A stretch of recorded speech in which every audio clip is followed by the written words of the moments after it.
Hey YouTube, it is me, Ryan, once again, PB70CDOEM.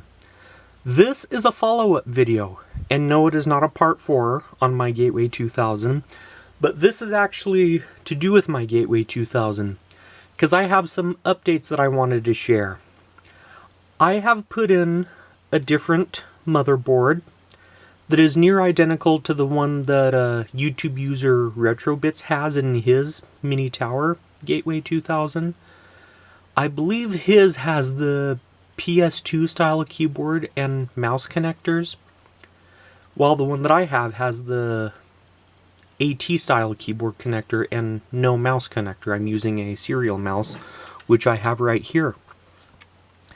I've been doing some experimenting, and I wanted to let everyone on here know that my BIOS issue, even though it wasn't originally how I intended, I finally solved it.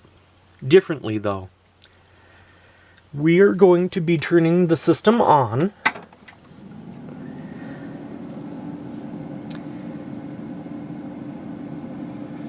Take a moment. And here it is. It says micro firmware, license for use on a single serial number.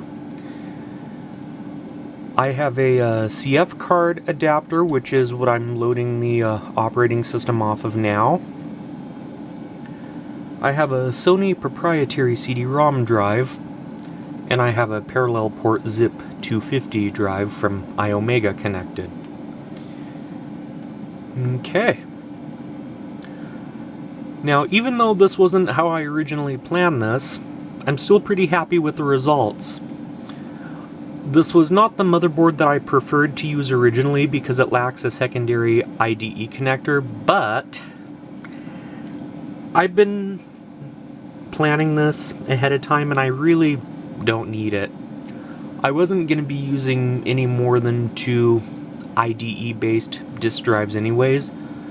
What I have as the master drive is the CF card adapter, which is what I've got here, and then the secondary disk drive is a 500 megabyte, I said megabyte, hard drive. And that's what I'm using to run the Windows swap file or paging file on, because I did hear that CF cards can actually wear down with the swap files and paging files. So I would recommend having it be run off that way. Okay. I'm going to put my Windows 95 upgrade CD in the CD drive. The eject mechanism on this one is proprietary as well. It's a bit complicated to explain. There were some, I guess, Panasonic CD drives that had a CD caddy, where you put the CD-ROM disc in the caddy and then insert the caddy, while the normal CD drives have a belt-driven device that has the CD drive tray come in and out. I would say this is both of that in one, in my personal opinion. At first I thought maybe the belt, which of course isn't present, had come loose, but I didn't hear a motor running and I was like, oh. So I was going to inspect it. Before doing so, I hadn't even powered the system off. I actually put the tray back in, and the light was changing colors to see if there was, and I'm like, wait, does it run that way? Anyways, the your system uses a BIOS and disk combination. I can't remember what it was at this point. None of that matters though. I wanted to demonstrate that Windows 95 can run and be installed. So we're going to be doing an in-place upgrade. Alrighty. To YouTube user RetroBits, I actually cannot thank you enough for uploading the non-update only BIOS upgrade that you had provided to archive.org. In a moment, I'm going to be going on my laptop computer and showing off the two motherboards that I've mentioned earlier through the retroweb.net or .com. I can't remember at this point. Hold on, let me look.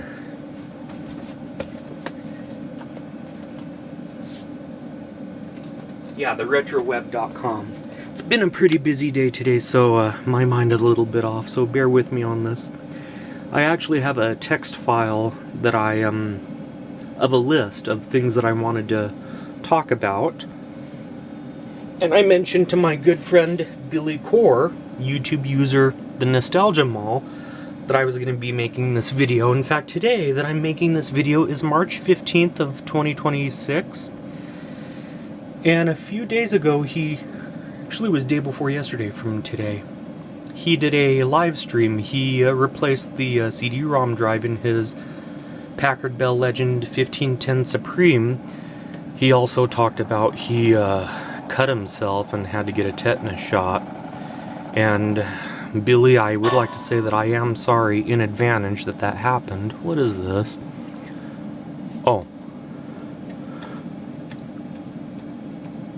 Oh, it's talking about my zip drive utility. I installed some iOmega tools for Windows 3.1.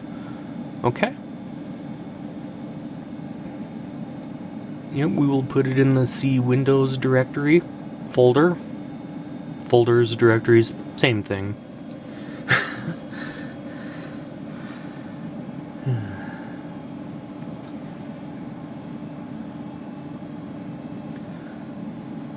Also, to Billy Core on YouTube, he played Doom in his live stream. And I would also like to say that I am sorry in advantage about the tab key and the shift key. One of them was for the auto map, one of them was to move faster. I got those mixed up and just got it all backwards, so sorry about that little mix-up. But honestly, that's alright. I was a little bit nervous that his replacement drive that he put in might not work. It took a few seconds, but his repair was a success. You know, we don't need to save, it's just a temporary thing. I like to do custom. I just put down Gateway 2000 user. And, you know what? I'll show that too, it doesn't matter.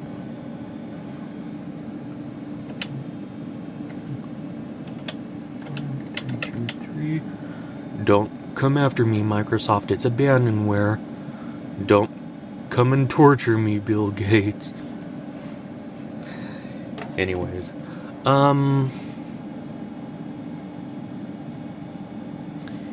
yeah. Take a little longer than usual. I don't have a network card. Also, Billy, if you're watching, the master CD for your Packard Bell Platinum that you recently purchased, the reason I wanted to have a ISO of that CD and a image of the boot floppy disk is because there's some batch files for the recovery program that are coded differently. And there are some near identical master CDs that I've had some slight issues with before, that after doing the Windows OEM setup where you put in your key code and stuff, the entire start menu is blank and there's hardly anything on the desktop, and I don't know if there is something missing or if I'm using a wrong boot disk or I don't know what. It's a bit complicated to explain, so long story short. Also, what I wanted to talk to you about, Billy, is you have a a Gateway 2000 computer, a 4DX266V, and the motherboard in it, as far as I could tell, is identical to the one that YouTube user RetroBits has. So therefore, The micro firmware aftermarket BIOS upgrade that he has uploaded should work on your system, and if it doesn't, then the program will just say it cannot continue. I wanted to let you know about this BIOS upgrade because it will eliminate the need for drive overlay software. I'm just moving the cursor to make sure it's not locking up. And I was wondering if you would like to be able to use it. I will be linking that BIOS upgrade in the description of my video. If you'd like to give it a try yourself. If not, you don't have to. It's up to you. I personally like to select everything.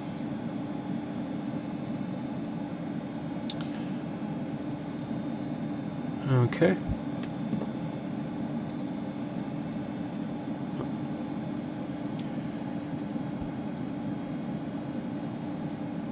Should have done it that way, just uncheck it and then check it again. Be faster that way.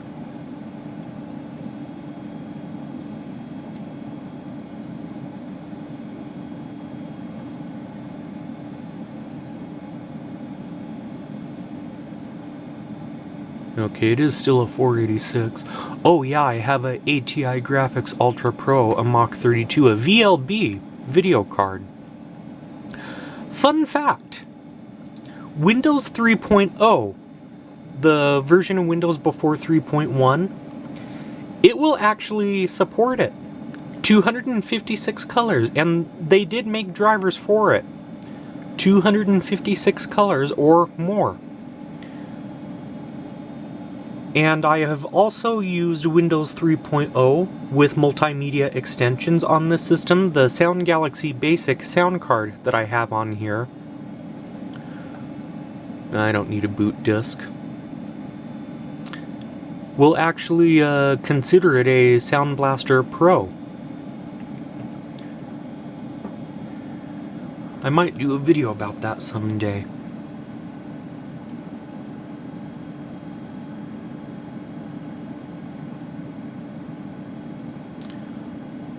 One more thing I would like to mention to YouTube user RetroBits is that I do not have a Reddit account, but I saw that you had posted your Gateway 2000 system on there and called it the Tower of Power.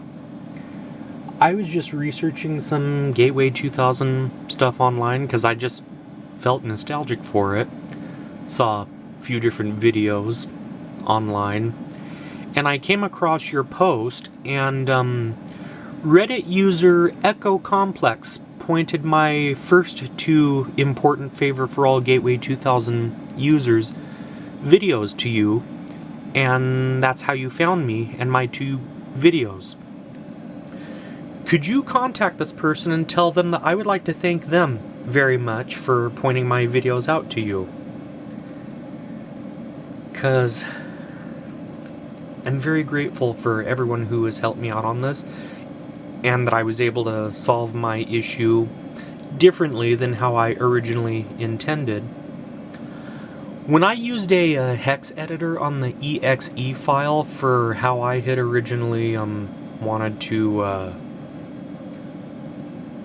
modify the update only but didn't work, I don't think hex editing to remove update and then replacing it with a random serial number, I don't think it's going to work that way, and I'm pretty sure it is slightly corrupting the exe file in a way. I've had this occur on program group files when I wanted to change a drive letter setting for a CD-ROM drive, and it didn't work that way, and it corrupted the program group file, which was a little unfortunate. Aside from that, let's hang tight right here. I'm going to go to my laptop computer now, because I want to show some stuff off there. Okay, while Windows 95 is installing on my Gateway 2000, I wanted to point out that YouTube user RetroBits had uploaded this version of the micro firmware BIOS upgrade, and then this one was an update-only version. Here's what I did. Because the motherboards are slightly different, I ran the non-update-only version first, and then did a update-only version, this one right here, to make it match my motherboard a little more, and it actually worked. We've got two different tabs here. This is the motherboard that is in my system, and I believe this is the one that YouTube user RetroBits has. Get a bigger picture here. So here's the PS2 mouse and keyboard connector, and then with this one, it's just a diagram. AT style keyboard connector.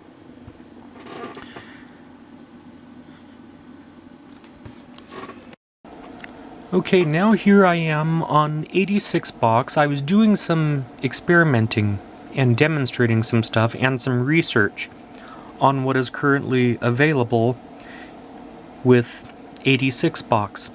And to the developers of this particular program who add systems and hardware, it's kind of complicated to explain, and BIOS images for that matter, and have it implemented into the program, I want to point out that, okay, first of all, I want to mention when I updated the BIOS a second time with an update-only version to make it more, to match my system a bit better. Again, complicated to explain what I did and what... It retained the serial number.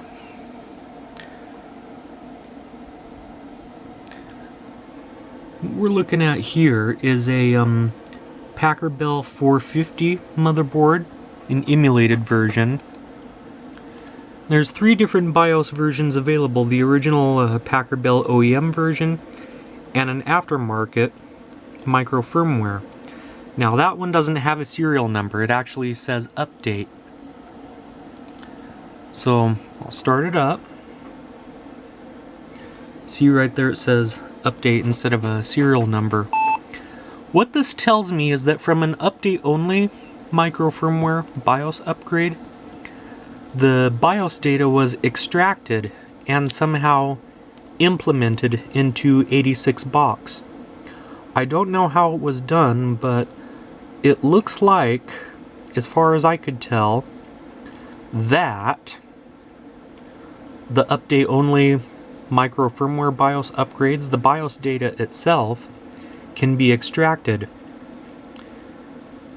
Now, although this is on a emulated system, so I don't really know how all this works, I'm sure it's possible that the micro firmware BIOS images can be extracted and then somehow reprogrammed onto physical systems. I just don't know how, because I don't know how all this stuff works, but I just wanted to point out that there is a aftermarket BIOS upgrade on 86box, and this is actually the only one that I know of so far. Okay, we are back at my Gateway 2000 system. Setup is almost done copying files. It took a while. Again, it is a 486, so it'll take a bit longer.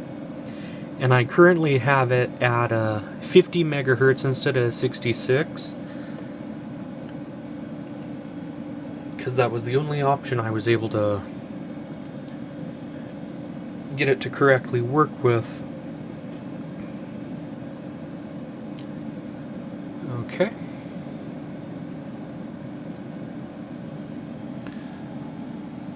We will click on Finish.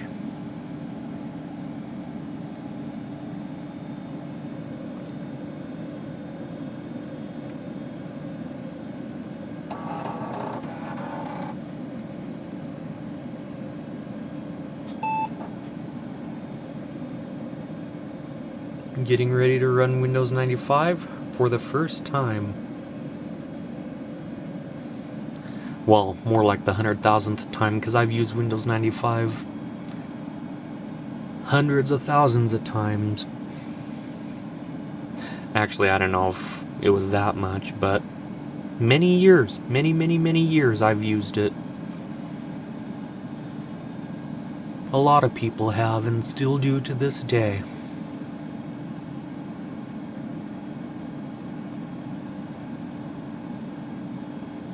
You know what, in my autoexec.bat file I'm going to have to take out that DOS-based guest.exe file from my zip drive, because Windows 95 doesn't really like to play well with it. Well, not really play well with it, it's a bit complicated to explain. It's some slight compatibility issues with it. Something I've experienced before. I really don't know how to explain it. It's been over a decade since I encountered that issue, which is why there's a guest95.exe program, so that it's the correct driver for it.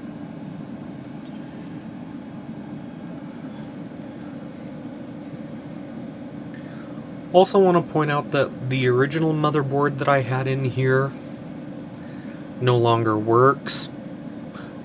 Well, actually it does. It no longer has a functional BIOS because I was doing some experimenting. Okay, I'll just put down user.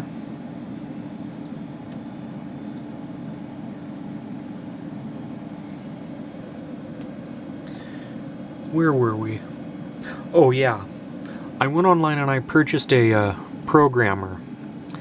Not experienced with it, and the original motherboard, I was trying to reprogram the BIOS that way and it failed and erased the original BIOS data that I had on it and made the BIOS chip on it blank. So that motherboard is no longer functional unless I could put in a replacement BIOS chip. I'm not going to get rid of that motherboard because it is still functional, but at the same time I don't have a use for it. The only person I'm going to be willing to send it to would be Billy Core if he's interested in having it. And if someone else wants it, I might be able to make some arrangements for him to send it off to, I don't know, it's complicated to explain. But I'm going to be holding on to it for now. Billy, if you would like to hold on to it for a spare part, you could. I'll send it to you through your P.O. box if you're interested in having it. Maybe you and one of your friends could do some experimenting or something with it. If not, then I'm going to just hold on to it until, I don't know. It's complicated. It's been a pretty busy day today, so bear with me on this. Other than that, I am actually glad that I have my BIOS problem solved.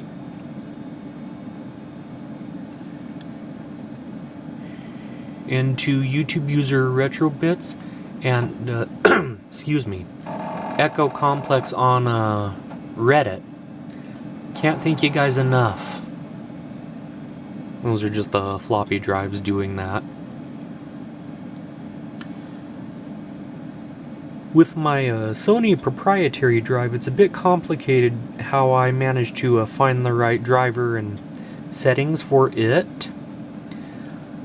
With my old motherboard, I was using a wrong BIOS with it to do a temporary install of Windows 95. It didn't function very well, but I managed to have its auto detection feature find my CD-ROM drive, and it gave me the info on the right settings that way.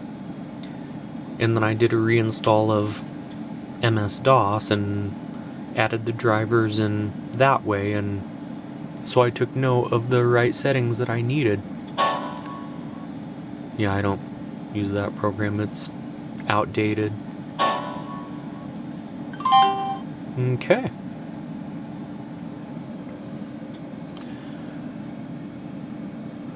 So yeah, my old motherboard, I might send it to Billy Core. I'm probably just going to hold on to it. Again, I'm not going to get rid of it. It is still functional, just without a functional BIOS chip.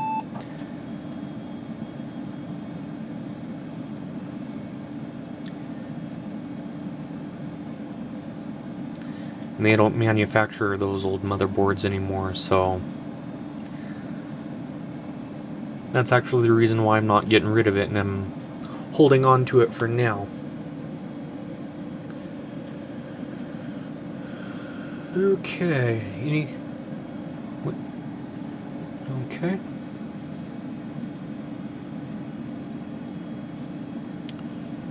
So far, so good.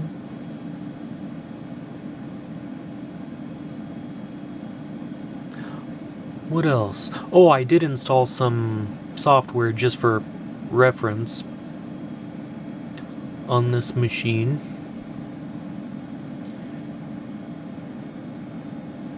I don't know why, but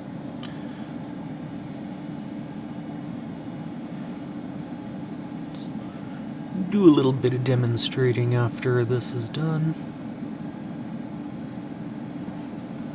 Okay, adjust this camera a little bit.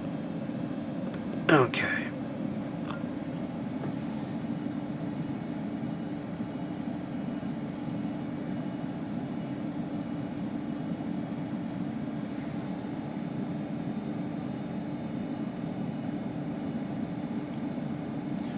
It runs a little bit slow at first. Hold on, let me right click on here and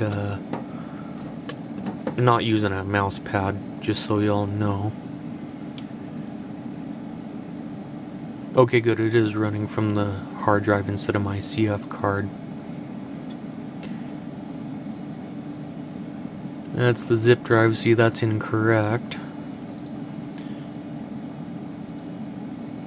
Let me go into here and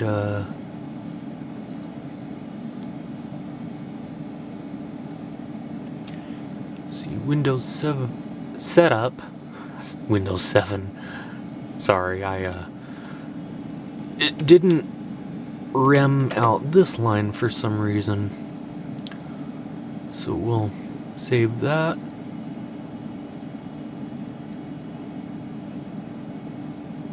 See, that's the outdated, I'm not gonna do any reinstalling of that program at the moment. In fact, let's close out of that. And one program I wanted to demonstrate is the Gateway Mall.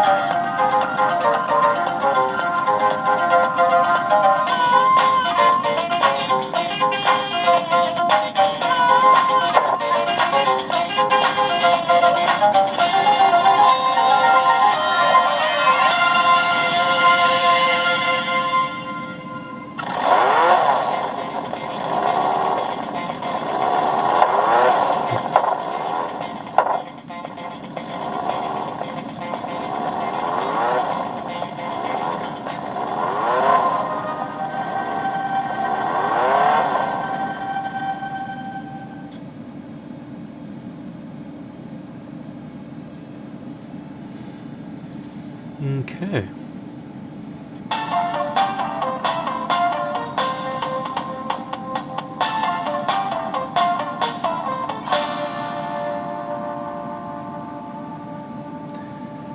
I always really love the music that would play in this program.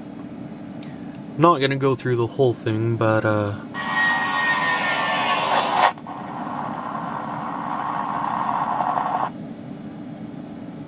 remember the saying, good things come in small packages? Well, Gateway 2000 must have kept that in mind when designing the unique handbook. This portable PC is significantly lighter than most notebooks, weighing in at less than 3 pounds, including battery. Able to run your DOS programs quickly and efficiently, the handbook gives you 286 class performance loaded with awesome PC features and options at a price that nobody can beat. Quickly on a 286. I'm sorry to ask this, but would anyone else agree? Because I wouldn't. A 286, that's pretty slow. The 486s and even the 386s were faster. Yeah, quickly on a 286, I guess it would depend on the DOS program and settings. True to its name, you can take the Gateway 2000 Nomad notebook computer anywhere. Compact and lightweight, but loaded with enough features to tackle any mission. The Nomad combines capacity and portability in a package that's hard to beat at any price. Its battery life will amaze you. You won't believe how far you can go on one charge with this award-winning laptop. Available in a variety of configurations with a range of options, Gateway 2000 guarantees there's a Nomad just right for you.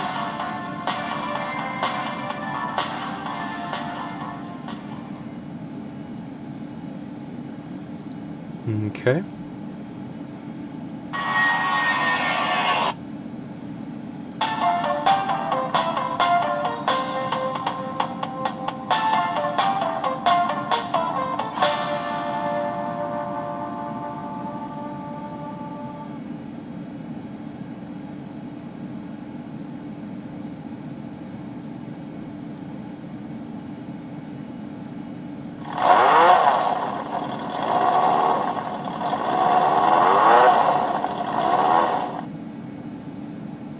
We'll look at tape backups and then we'll be done with this program, and I think I'll be done with my video afterwards. Backing up your work is usually an afterthought until your system crashes and you lose a day's, maybe even a week's worth of work. Gateway 2000 offers a number of tape backup options that allow you to safely store your files automatically day or night. Tape backup units, peace of mind, and a whole lot more.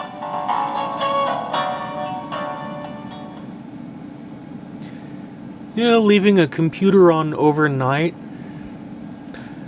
in more ways than one, I actually recommend against doing so. Not that it would overheat. I'm sure it would be in a nice ventilated destination. The electricity bill would get higher that way, and so I recommend against leaving the system on at night, unless for a special purpose, maybe a backup for a large amount of data and it takes hours. Anyways, we'll be done with that, and probably set the mouse on the floor. It might work better that way.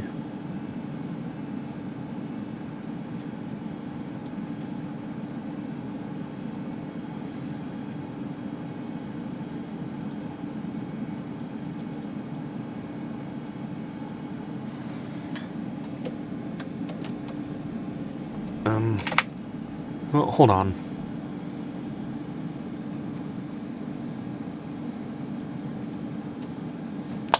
Okay, apparently that's not gonna work. I was gonna say thank you for watching my video,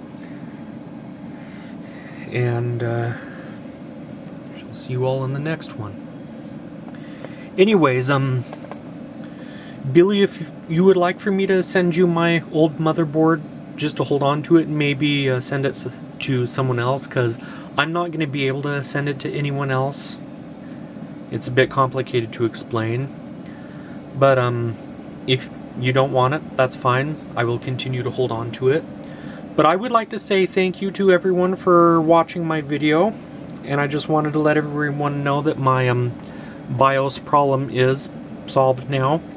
My original 3 videos I am still going to leave up. I'm going to just put down outdated at this point. And this is PB70CDOEM, Ryan Hawley, signing off. Take care, over and out.